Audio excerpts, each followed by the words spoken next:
Kaixo Iban, noiz itzuli zara oporretatik? Aupa Sara, atzo Ilunabarrean iritsi nintzen. Oso nekatuta nago oraindik. Eta zer moduz Australian? Bidaia oso luzea, ezta? Oso luzea, bai. Australia munduaren beste aldean dago. Pentsa, hegazkinean 22 ordu egin dituen, eta itxaronaldietan beste 10. Eta nolako eguraldia izan zenuen? Hasieran iparraldean egon nintzen, eta han bero handia egin zuen. Gero, hegoaldean ibili nintzenean, hemengo eguraldiaren antzekoa izan nuen. Eta zein da politagoa? Biak dira zoragarriak. Hondartzak eta ur-jauzi zoragarriak iparraldean daude. Naturaldetik ikusgarria da. Hiri handienak berriz hegoaldean daude. Animaliak ere ikusiko zenituen, ezta?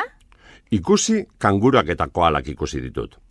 Iparraldean krokodilo handiak omen daude, eta hegoaldean marrazo ikaragarriak, baina nik ez ditut ikusi. Eta ze gustatu zaizu gehien? Gauza asko gustatu zaizkit. Inpresio handiena basamortuak egin zidan. Australiaren erdialdea basamortua da, eta bertan aborigenentzat magikoa den mendi badago, Uluru mendia, gorri-gorria da. Bai? Bai, eta koralezko hesia ere asko gustatu zitzaidan. Koralezko hesia? Bai, iparraldean dagoen 2600 kilometroko arrezifia da. Espaziotik antzeman omen daiteke. Urpean sartuz gero, paraje eta arrain zoragarriak ikusten dira. Urpekaritza egiten dutenen ametsa omen da. Zein ondo? Oraintxe bertan hasiko naiz diru aurrezten Australiara joateko. Kaixo Iban, noiz itzuli zara oporretatik? Aupa Sara, atzo Ilunabarrean iritsi nintzen. Oso nekatuta nago oraindik. Eta zer moduz Australian? Bidaia oso luzea, ezta?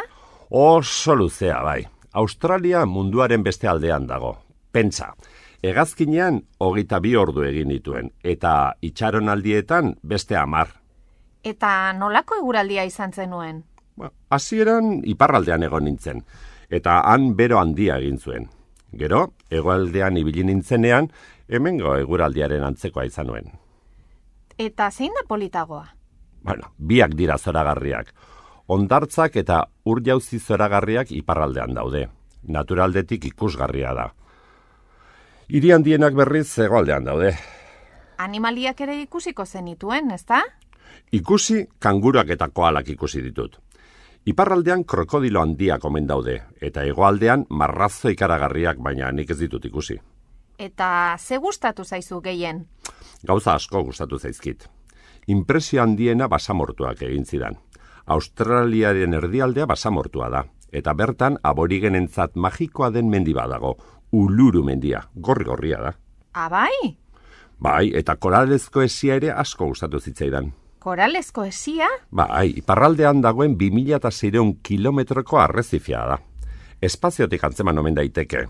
Urpean sartuz gero, paraje eta arrain zoragarriak ikusten dira. Urpekaritza egiten dutenen ametsa omen da. Zein ondo? Oraintxe bertan hasiko naiz diru aurrezten Australiara joateko.